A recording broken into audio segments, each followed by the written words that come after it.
Mainstream news media. While Americans rely on it daily for the latest reports on world and domestic events, a recent study conducted by the Cronkite School of Journalism indicates that nearly 67% of Americans don't trust major media for accurate reporting. Ask Americans specifically why they distrust the media, and the answers are generally vague. After all, reports of news media abuses aren't normally found on the front page or the nightly news. Nonetheless, they do exist. Dateline NBC, a primetime news program, airs a story in 1992 entitled Waiting to Explode. The story includes footage demonstrating that a line of trucks produced by General Motors readily explode on impact. To see for ourselves what might happen in a side impact crash, Dateline NBC hired the Institute for Safety Analysis to conduct crash demonstrations. Unlike GM tests, the fuel tanks were filled with real gasoline. Look what happened. At impact, a small hole was punctured in the tank. According to our experts, the pressure of the collision and the crushing of the gas tank forced gasoline to spew from the gas cap. The fuel then erupted into flames when ignited by the impacting car's headlight. After the program airs, one of the firemen at the taping of the crash contacts GM. The conversation inspires a full-scale investigation. 3 months later, NBC is forced to reveal their role in fabricating the news. NBC's contractor did put incendiary devices under the trucks to ensure that there would be a fire if gasoline were released from the truck's gas tank. We said the crash, quote, forced gasoline to spew from the fuel cap, end quote. GM says since the gas cap was the wrong cap for the GM filler tube, and because the gas tank was overfilled, the cap came off when the impact occurred. We agree with GM that we should have told our viewers about these devices. The Dateline reporter, however, said, quote, at impact, a small hole was punctured in the tank, unquote. GM has now x-rayed that tank and found no hole. We acknowledge the placing of the incendiary devices under the truck was a bad idea from start to finish. That's our new policy, and we'll be right back.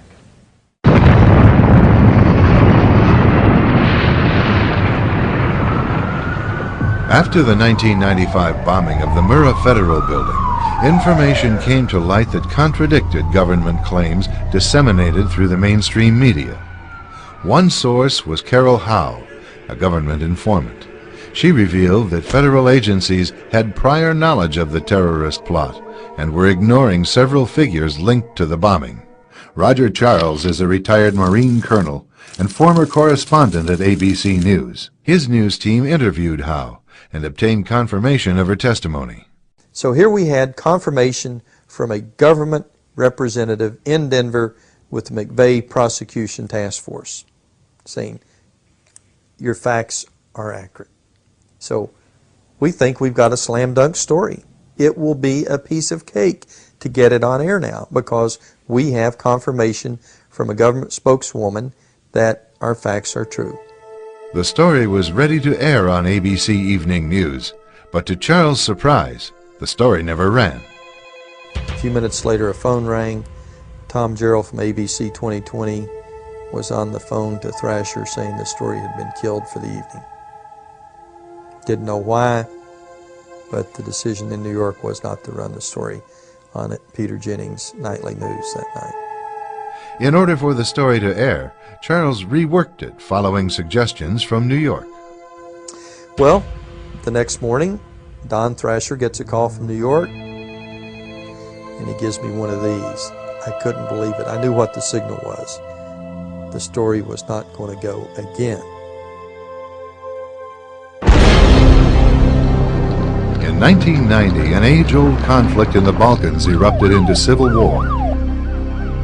A multi-sided and complicated overseas struggle was packaged by the mainstream media as a tidy melodrama.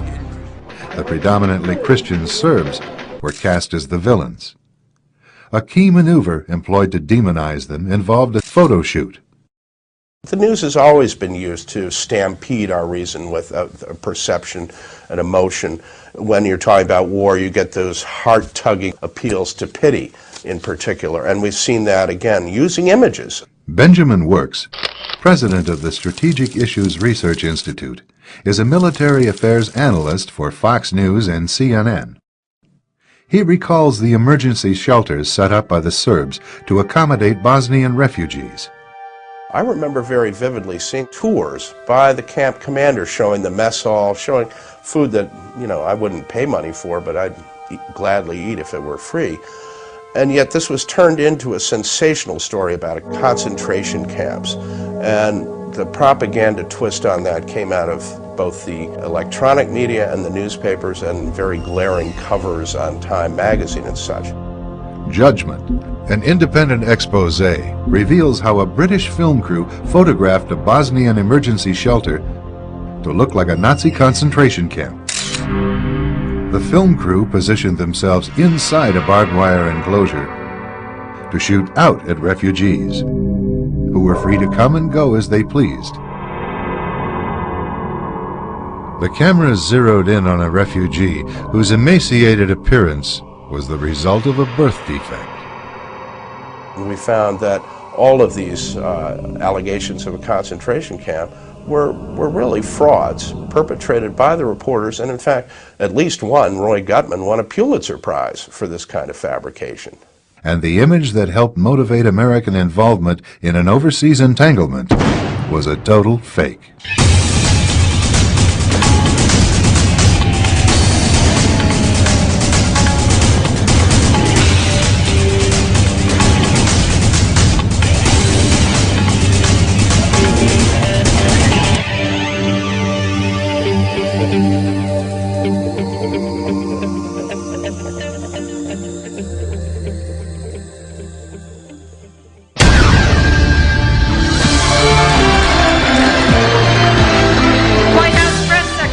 Joe Lockhart, Peter Mayer of CBS News, Steve Holland of Reuters, the incoming Vice President, Jay Leno, host of NBC's Tonight Show, Lori Santos of United Press International, Karin Jurgensen, editor of USA Today,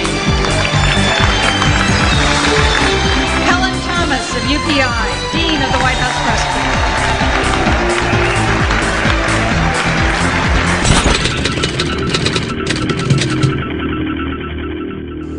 The star system has definitely crept into the media to the point where, although there used to be journalistic standards and something of a Chinese wall between the media pros and the newsmakers, that's been blurred, particularly by the administration, which has deliberately cultivated media personalities who are now present as guests at White House state dinners. And they don't seem to see any compromise of ethics or any conflict of interest in that.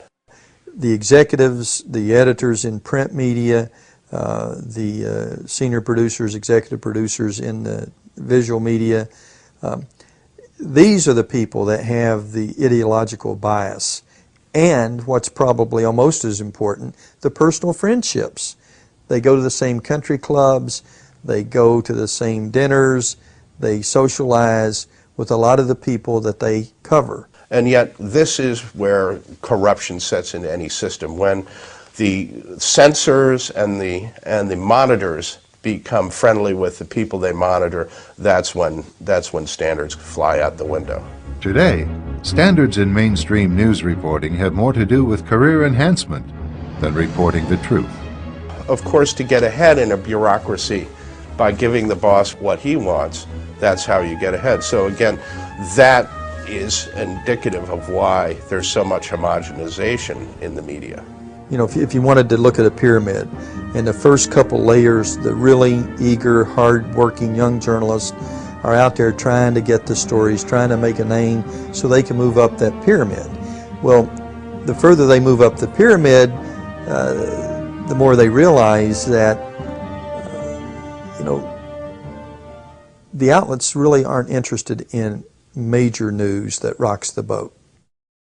The boat Charles refers to belongs to those at the top of the pyramid, where the interests of the media outlets are quietly defined.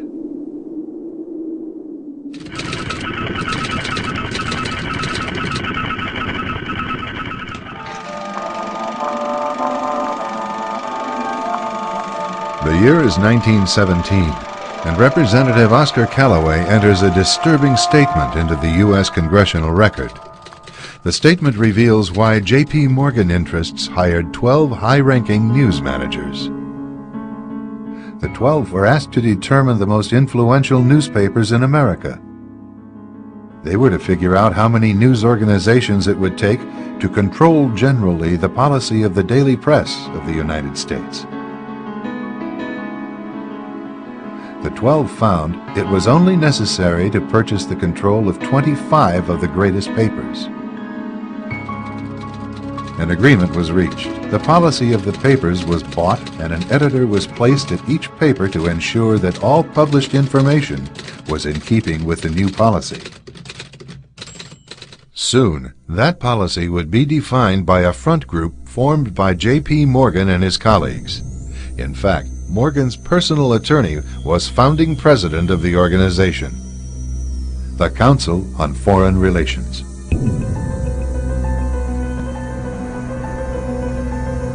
Today, the CFR maintains that its goal is to increase America's understanding of the world. However, the actual objective of this highly exclusive club is revealed by the rare admissions of the insiders themselves. In the early 60s, a Georgetown University professor collects information for a book favorable to the network of powerful men who founded the CFR. For 2 years, Professor Carroll Quigley is allowed to examine the confidential papers and secret records of this network.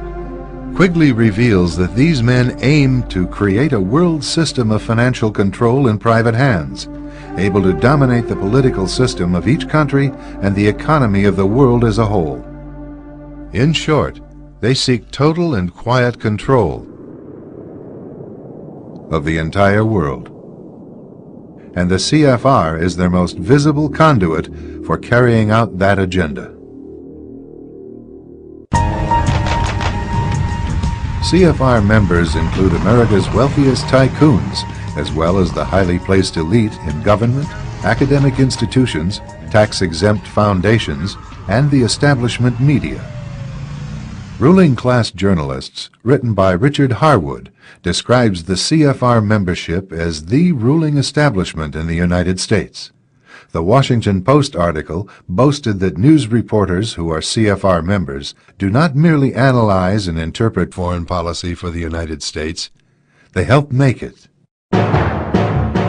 Who are these policymakers? Many of their faces are familiar. NBC's Tom Brokaw, CBS's Dan Rather, ABC's Barbara Walters, Jim Lehrer of PBS, William F. Buckley of National Review, media mogul Rupert Murdoch, owner of the giant multifaceted News Corporation.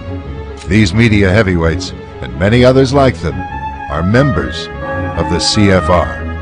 Powerful corporations are also invited to become members. At the close of the 20th century, CFR influence presided over far-reaching consolidations of media control. In 1995, CFR members Michael Eisner of Disney and ABC's Thomas Murphy merged their media empires. Soon after the merger, the Disney-ABC empire becomes a CFR corporate member. In the year 2000, the world's largest internet service provider, America Online, joins forces with Time Warner, one of the world's largest news organizations. The CEOs favoring the move are CNN's Thomas Johnson and Time Warner's Gerald Levin, both CFR members. Once again, another media giant is created under the shadow of CFR influence. Today, an elite handful of individuals define the agendas that are supported by the empire of establishment news.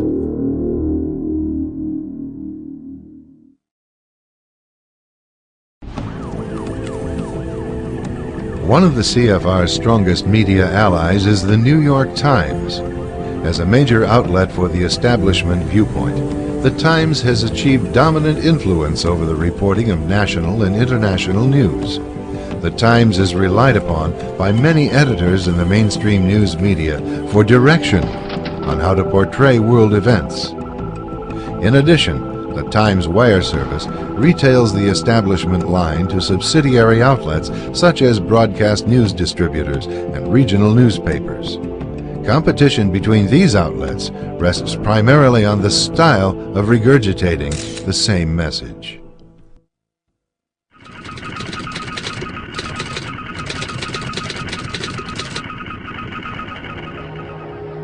In the early 1930s, Americans received much of their news about life in the Soviet Union from Walter Duranty, the New York Times man in Moscow. Duranty's articles filled the front pages with gripping stories from Mother Russia. During that period, Joseph Stalin was consolidating power over the captive nations that formed the Soviet Union. One step in that drive called for the forced relocation of millions of Ukrainians. Observing these events on the scene was British journalist Malcolm Muggeridge. He witnessed the loading of thousands of Ukrainians into boxcars. They were being deported to barren regions of the Soviet Union. This program of Stalin's alone accounted for more than 1 million deaths. This is the most terrible thing I've ever seen. Precisely because of the deliberation with which it was done, and the total absence of even any kind of sympathy. Duranty's articles in the New York Times sharply contradicted Muggeridge's reports. Duranty went out of his way to dismiss them as bunk or sheer absurdity. During the deliberate famine of 1932 to 1933, more than 7 million Ukrainians perished when Stalin seized their entire grain crop for export. Still in a March 1933 article, Duranty insisted there is no actual starvation or deaths from starvation, but there is widespread mortality from diseases due to malnutrition. That was when his reporting was particularly disgraceful, because he denied that there was any famine. And we used to wonder whether, in fact, the authorities hadn't got some kind of hold over him, because he so utterly played their game. But it didn't worry the New York Times, who featured his reports. Ultimately, the cover-up of Stalin's crimes helped the communist regime gain diplomatic recognition from the United States. William F. Jasper is a senior editor for the New American Magazine. The Soviet Union, like every communist country, was an economic basket case. It could not produce enough to survive. And so every communist socialist state has been dependent upon aid from the capitalist producing states. So Russia was desperate for our aid, both in terms of direct government aid, but also in terms of opening up the spigots for the private capital markets, particularly New York bankers and corporations, to move into Russia in a big way. In 1933, the Roosevelt administration invited a Soviet representative to Washington to negotiate terms of diplomatic recognition. For his news correspondence during the previous year, Duranty would receive the Pulitzer Prize. Another Times correspondent, Herbert Matthews, also covered for collectivism. During the so-called Spanish Civil War in the late 1930s, communists throughout Spain brutally massacred more than 6,000 priests, friars, and nuns. Matthews' dispatches, however, depicted the communists as idealistic Democrats seeking to liberate Spain from tyranny. No mention was made of the communist atrocities. Later, when the Times assigned Matthews to report on Cuba, he crafted an image of an obscure revolutionary as a romantic and idealistic hero, supported by thousands of Cubans. Matthews' stories set the stage for a campaign to bring Fidel Castro to power. As other observers noted, Castro got his job through the New York Times. Meanwhile, Matthews' reports assured Americans that Castro definitely was not a communist. After seizing power, Castro began eliminating all potential internal opposition. Firing squads operated day and night. Matthews' reaction to Castro's slaughtering was callous. Youth must sow its wild oats. Despite his blatantly pro-communist reporting, the Times kept Matthews on staff for over 45 years. The establishment media's backing of Matthews and Durante points to the existence of a larger policy to legitimize communism. Communism is the most absolute form of government, the highest concentration of government. And so you actually have in the communist system a rule by an oligarchic few, a rule by an elite. That is precisely what the Council on Foreign Relations insiders have been pushing for in this country and throughout the world throughout the past century. So there is a natural confluence of interest there, not an antagonism between the communists and the internationalists here in our government. They are both after the same thing. The elite, however, occasionally have a difficult time ruling themselves. At a 1991 closed-door meeting of fellow internationalists, billionaire and former CFR chairman David Rockefeller praised his media allies, but his confidence that his words would not leave the room was later broken.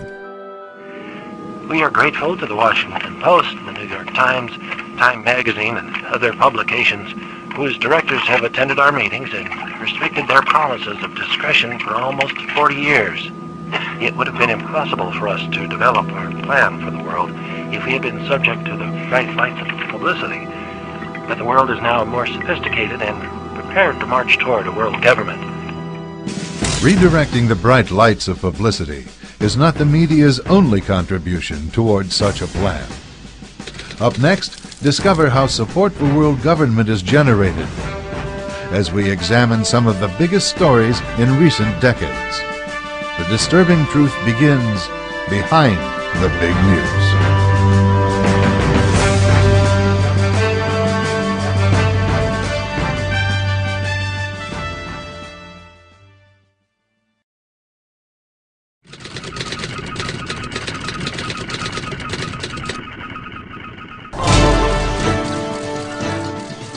With literally millions of events occurring around the world every day, the media simply can't report on all of them. But like the Times slogan, all the news that's fit to print, the mainstream media implies that they can be depended on to report what is significant. What isn't made clear is exactly who or what dictates which events are newsworthy and which are not. This form of media censorship has proved catastrophic to American interests. In the midst of the Vietnam War, North Vietnamese leaders gambled on a bold strategy to achieve a decisive military victory in South Vietnam. Communist strategists believed a general offensive could trigger a civilian uprising and force America to abandon the war. Instead of their traditional hit-and-run guerrilla tactics, they massed their forces for a major confrontation with American and South Vietnamese units. On January 30th, 1968, under the cover of a truce for the Vietnamese New Year, or Tet, Communist forces launched a well-coordinated nationwide attack on South Vietnamese cities. The Tet Offensive had begun. Although caught by surprise, American forces responded quickly and effectively to the attacks.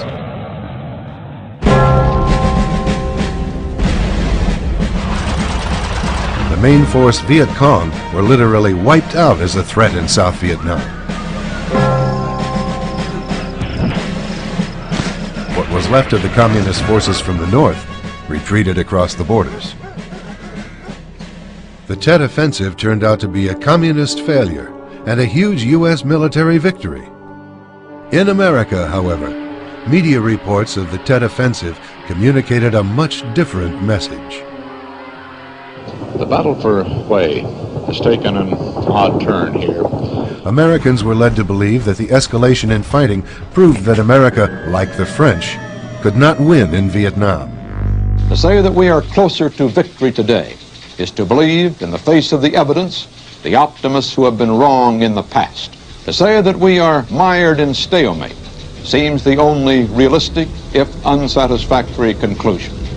But it is increasingly clear to this report that the only rational way out then will be to negotiate, not as victors, but as an honorable people who lived up to their pledge to defend democracy and did the best they could.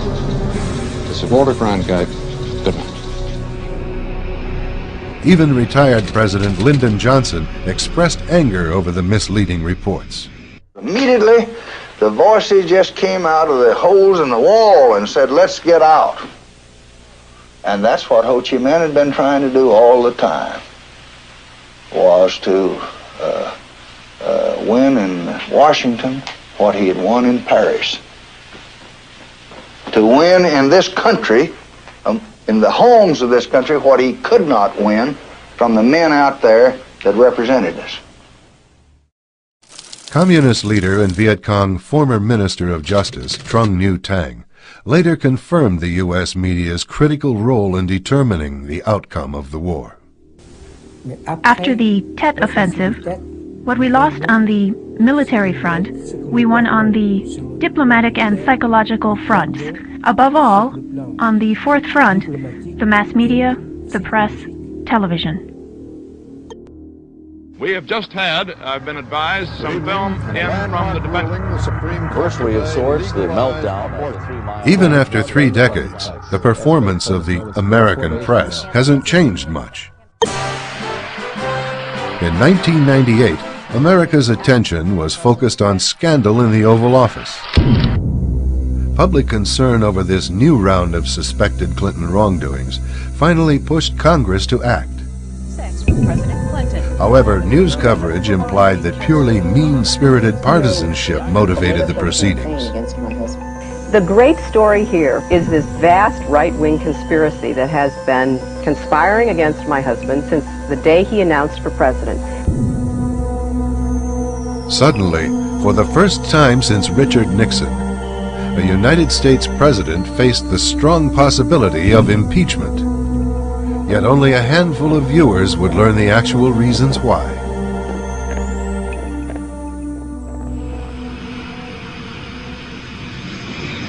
Months before the Lewinsky scandal broke, Congress began investigating a scandal that had become known as Chinagate.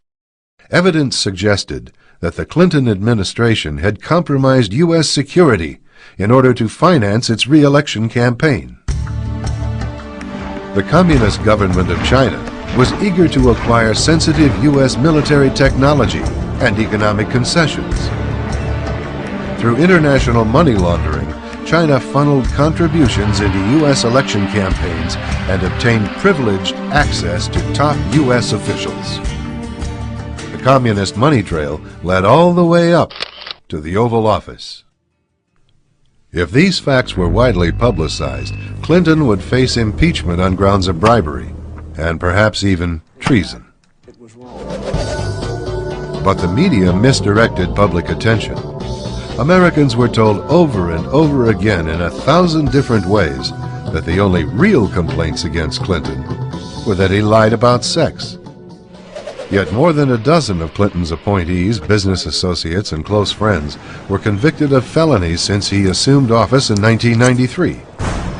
Many others implicated in the Chinagate scandal invoked the Fifth Amendment or fled the country altogether. William Norman Grigg is a senior editor for the New American magazine.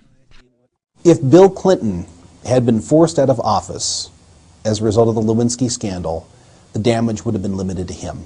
And he was disposable to that extent. But if there had been serious attention paid in Congress and by the public to the implications of the Chinagate bribery and treason scandal, there was a whole host of institutions vital to the power elite that would have been implicated. The media cover-up of Chinagate was not simply to protect Bill Clinton. It was to protect the larger agenda that Bill Clinton had facilitated. That was the transfer of enormous technology, critical military technology to Communist China.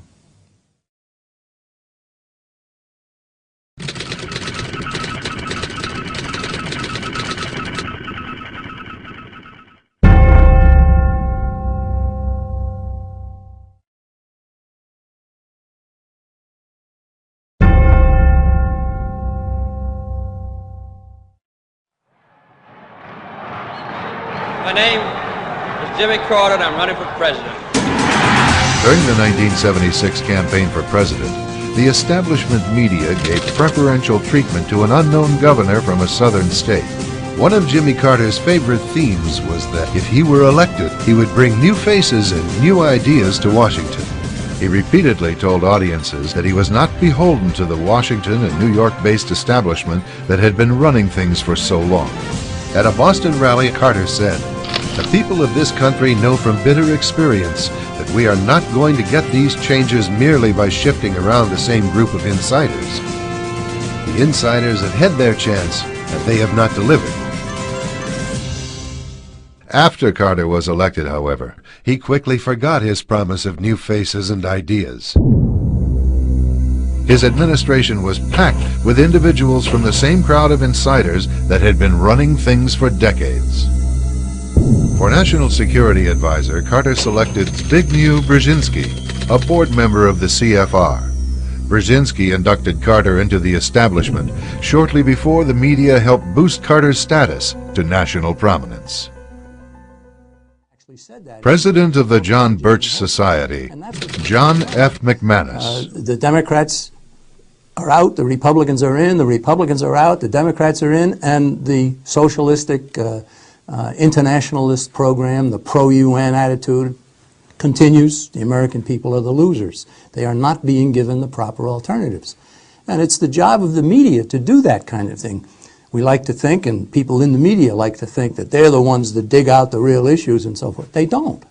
They don't dig out the real issues. There are some areas that are off limits. You're not allowed to get into those things, such as the famous televised debate with Clinton and his Democratic opponents at the primary season in 1992. Here he was, a member of the Council on Foreign Relations and the Trilateral Commission, just like George Bush, but none of the opponents of Clinton for the Democrat nomination would bring it up. Tsongas, Kerry, Harkin, Jesse Jackson, Douglas Wilder, it was ground that they would not touch, nor would the media touch. And it was a perfectly good issue. From World War II to the present, the establishment has maintained its locked grip on the presidency. The subservient media keeps such information from becoming news.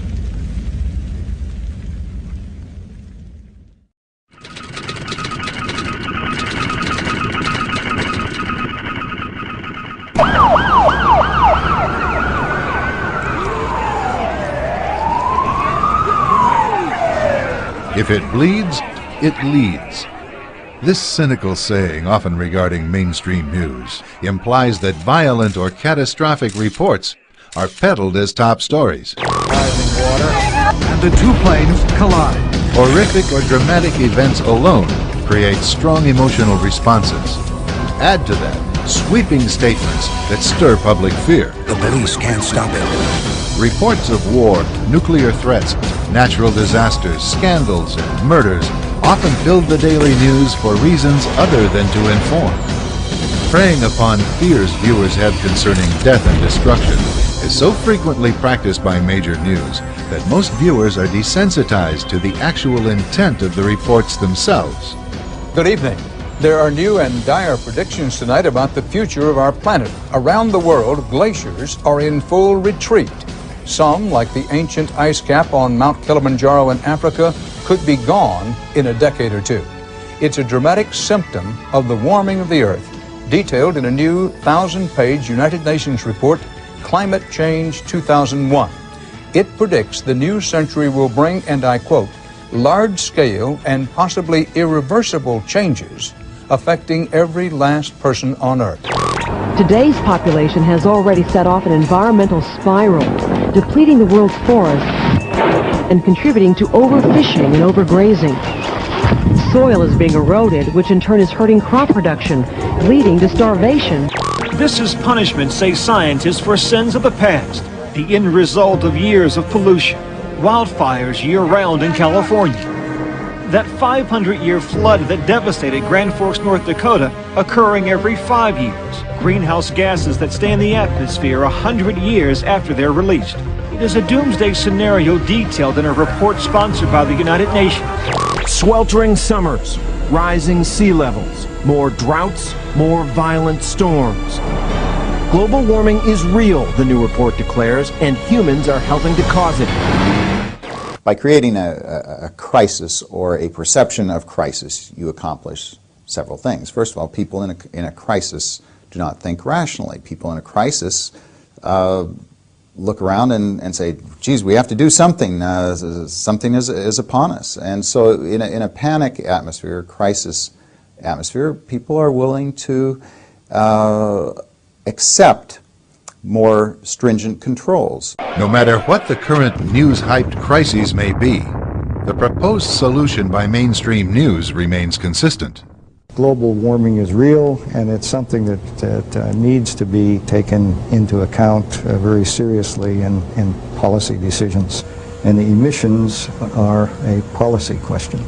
If we don't move now, any chances that we have for conserving the environment, maintaining political stability, or offering opportunities to individuals will be totally washed away in the extraordinary load of so many people. China, the world's most populated country, now controls the phenomenon by demanding its couples produce just one child, with harsh penalties for those who fail to comply. Most countries agree family planning should be a top priority. The UN begins setting the next decade's priorities on population. Global warming, ozone depletion, overpopulation, deforestation, biodiversity, all of these are being presented as global crises, the equivalent of war, the things that demand immediate action for survival. In fact, we're told global survival is at stake here. And in each of these cases, we're told these are global crises that cannot be handled at the local and national level. They are global crises that require global solutions. Today, Americans are told global warming will destroy the planet. However, only a few decades ago, they were told that the planet would be destroyed by a more chilling crisis. What scientists are telling us now is that the threat of an ice age is not as remote as they once thought. If we are unprepared for the next advance, the result could be hunger and death on a scale unprecedented in all of history. During the lifetime of our grandchildren, Arctic cold and perpetual snow could turn most of the inhabitable portions of our planet into a polar desert.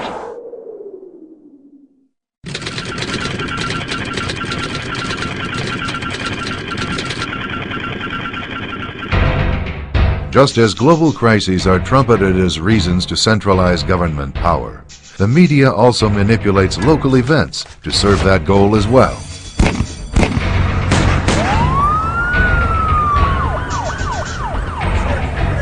Take, for example, the gun. It's what the media blames for an epidemic of violence in our own backyard. In almost every story having to do with violence, the presence of a gun is the villain. Tragedies such as the shootings at Columbine are exploited to convince the public that the gun itself is to be more feared than those misusing it. The debate is just talk until gun violence happens to you. Investigative Reports airs on the Arts and Entertainment Network. This news program represents one of the many media formats that routinely insinuate that because guns are available, there is violence. Every 20 seconds, a handgun is manufactured in the United States. And every 2 minutes, another person is shot. Leaving us all to ask, when will the bloodshed end? But the media does not blame gun manufacturers alone for the violence. All those who possess firearms must share in the guilt. Responsible gun owners, and those using guns recklessly or to commit crimes are lumped together in a single group. Notice how investigative reports edits footage together to insinuate that hunters are linked to urban street violence.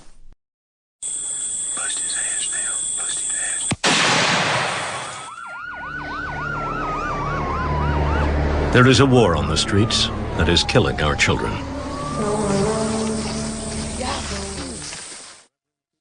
Ultimately, the media supports a revolutionary campaign to abolish the right to keep and bear arms. Further complicating the lives of police officers is a new issue: the arming of the general public. Gun violence has increased dramatically in every sector of our society, but most alarmingly, with children. As a culture of violence persists, its backlash has teens caught in a crossfire. With so many guns in the hands of mostly untrained civilians, officers have no idea what they might face when they respond to a call. It's a recipe for disaster. The media's message is clear. Americans will be a lot better off without guns. The expression gun control is dishonest because we're not talking about controlling guns so much as we're talking about controlling the law-abiding segment of our population. The defining characteristic of a criminal, after all, is that he does not obey the laws, and gun control laws are no exception. Anytime you have a measure which has the effect of disarming the law-abiding, you're giving criminals a competitive advantage over the law-abiding segment of our population. And the media doesn't display much, if any, interest in reporting what happens in those instances where criminals go into an encounter with a citizen with the serene confidence that the citizen has been disarmed. That's a story the media just does not want to tell. The mainstream media continues to portray the arrest of Rodney King as a gang of racist police beating a black victim. It began, as we remember, after white policemen were seen on videotape beating a black man named Rodney King. 4 white police officers in the beating of black motorist Rodney King. Captured by chance on home video, the arrest quickly became a national sensation. In the months that followed, the establishment media hyped this local event to the point that many Americans considered it to represent police behavior nationwide.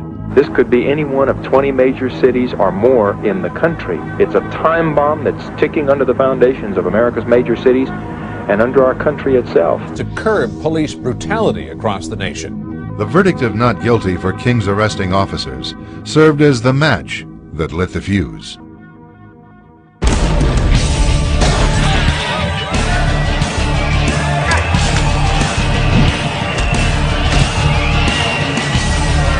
Instantly, the media implied that the jury was a bunch of redneck racists. We do have a society which is still racist. A mostly white jury in rural Simi Valley cannot have any appreciation of what black people in south central Los Angeles go through when dealing with the Los Angeles Police Department. There the man was on the ground, covering up toward the end, being beaten to insensitivity. And this all-white jury decided that the police were the good guys. Yet the testimony of 58 witnesses and over 200 exhibits presented at the trial revealed to the jury much of what the media kept hidden. King attracted highway patrol attention because he was driving recklessly at speeds of up to 115 miles per hour. His arrest culminated an 8-mile chase in which he cut across numerous lanes of expressway traffic and ran red lights. King was a convicted felon, out on parole for armed robbery. There were 2 other black passengers in King's car, but they cooperated with the officers, were handcuffed, and later released without incident. King was under the influence of drugs and alcohol. King initially ignored police orders to step out of the car. When he did come out, he began acting erratically, dancing around. Then he shook his backside in a lewd gesture at a female police officer. Ignoring officers' demands to get down on the ground, King was tackled by 4 officers. He rose up and threw off the officers. An officer attempted to subdue King with a stun gun, but even the taser darts fired at King failed to keep this out-of-control 260-pound man down. At this point, the arrest was recorded on home video. Like the jury, you are about to witness the first few seconds that the media carefully avoided broadcasting. King is seen rising up and charging one of the arresting officers.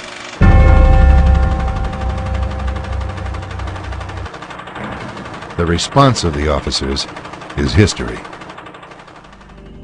Although people may look at the same evidence and disagree with the verdict, the fact remains: the media withheld critical information from the American people in order to make the facts fit the story it wanted to tell. The story implies that local law enforcement is a failed institution and that radical changes are needed. There's certainly nothing new about the drive to federalize control of local police. This is something that goes back decades. The major media have succeeded to a shocking extent in creating an impression for the general public that local police are not to be supported, not to be trusted, they are to be feared. And that, on the other hand, we can trust implicitly in the federal law enforcement agencies who will come into our communities and protect us against the local police. Local police exist to protect the rights and the liberties and the property of the law-abiding, and they are accountable to the communities that they serve. National police, on the other hand, would exist to protect the interests of the state and the political elite that controls the state.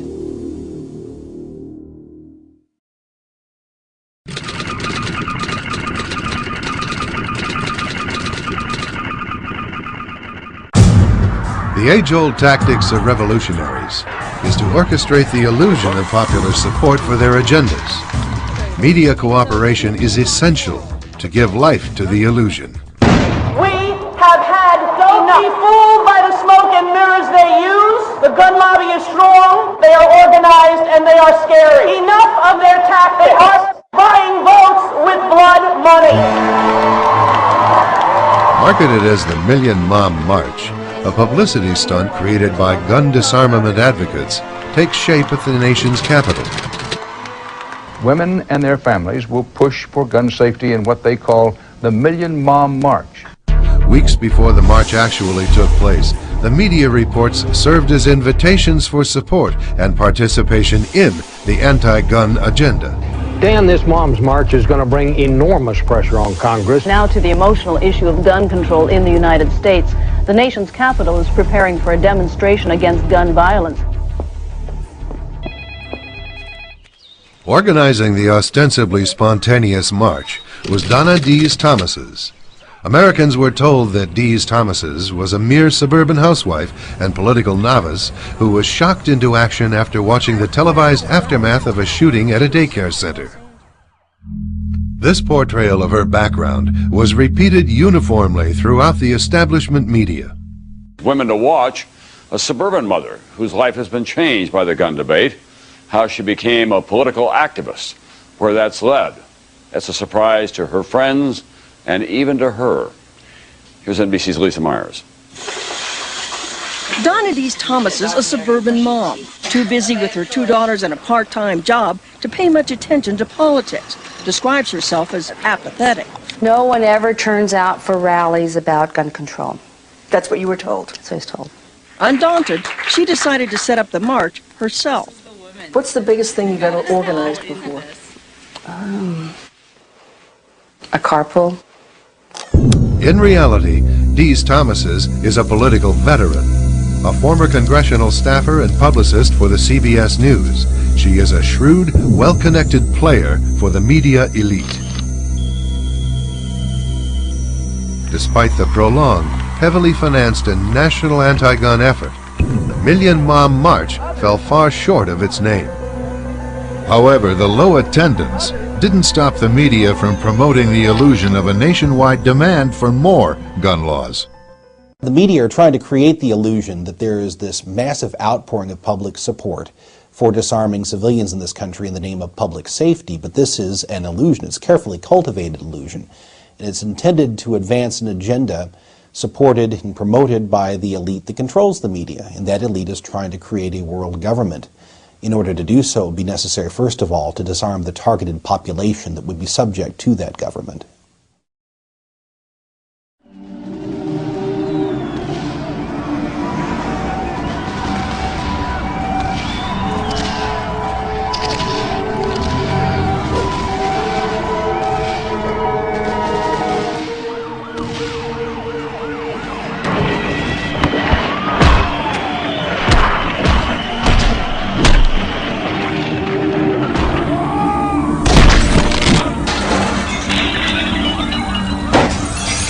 street demonstrators turned the area of the World Trade Organization conference into a war zone. Over 500 National Guardsmen and state police are called in to help restore order in what became known as the Battle of Seattle.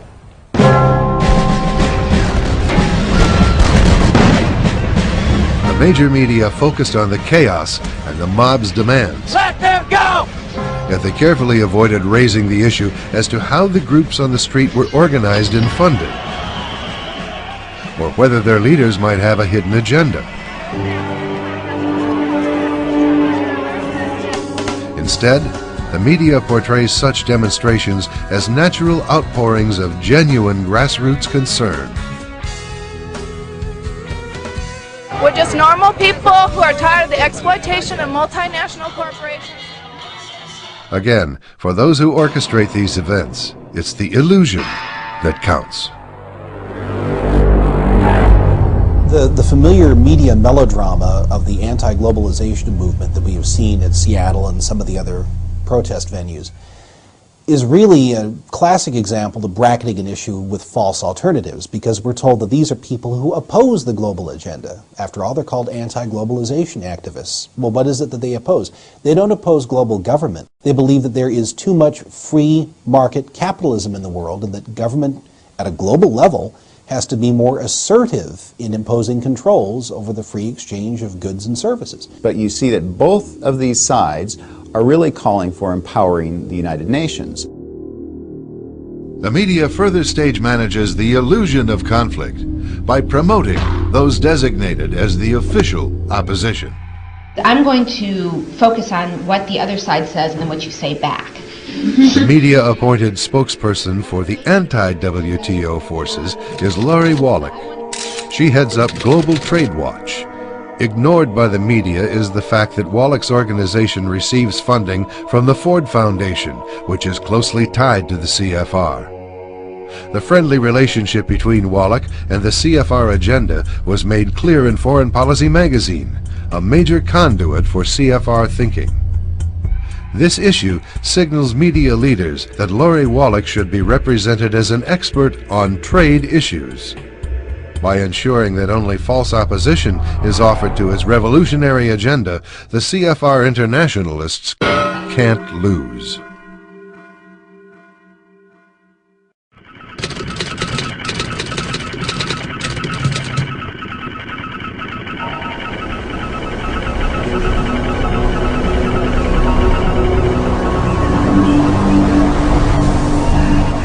The establishment media employs many deceptions to support the drive for global power.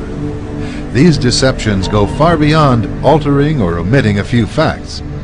The insiders count on the immensity of their illusions to prevent any sizable segment of the American public from catching on to their real motivation.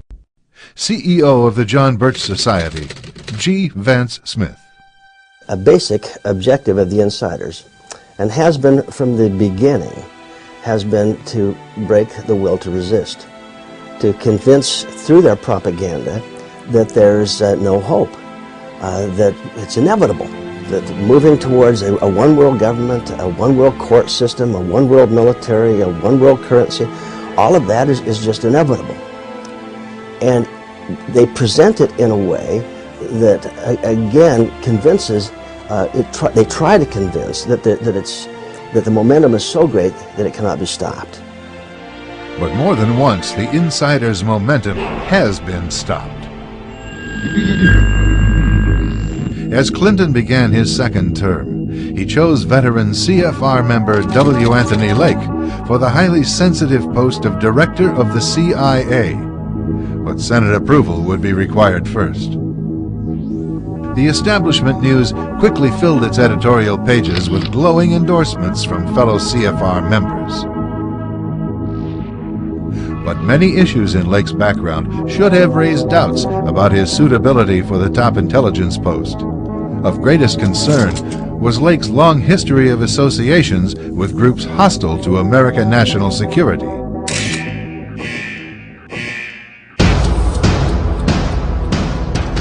A group of political watchdogs supplied key senators with documentation and the New American magazine helped mobilize public pressure for a thorough investigation. Embarrassed by the challenge to its leadership, the establishment media attempted to smear the organization, leading the demand for the investigation. Lake is a victim of the far right, the New York Times charged. In an error-ridden article in the New American, a John Birch periodical, William F. Jasper dissected Mr. Lake's resume and found a pattern of anti-Americanism. He referred to my article as an error-ridden article, yet he cited not one error in the whole article, and it was clearly calculated to be a major defense and promo piece for Anthony Lake. Despite strong media support for his nomination, Lake withdrew rather than subject himself to serious Senate scrutiny. Victories such as Lake's withdrawal are but part of the solution for reversing the establishment's momentum.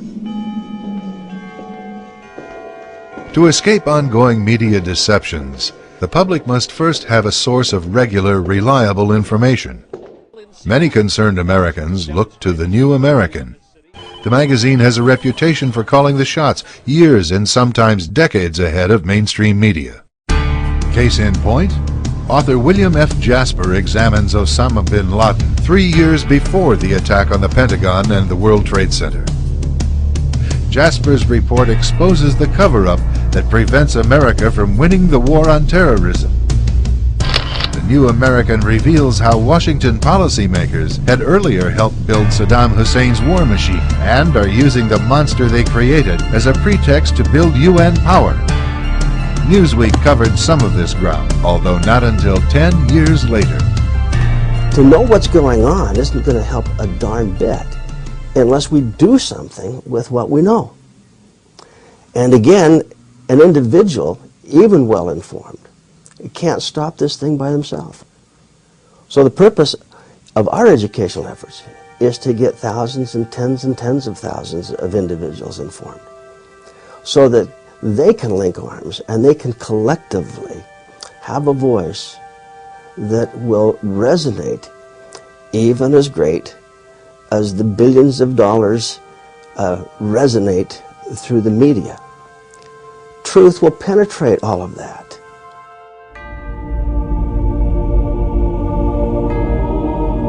Truth. It's the foundation upon which freedom is built. And it's one of the strongest weapons against the revolutionary agenda behind the big news.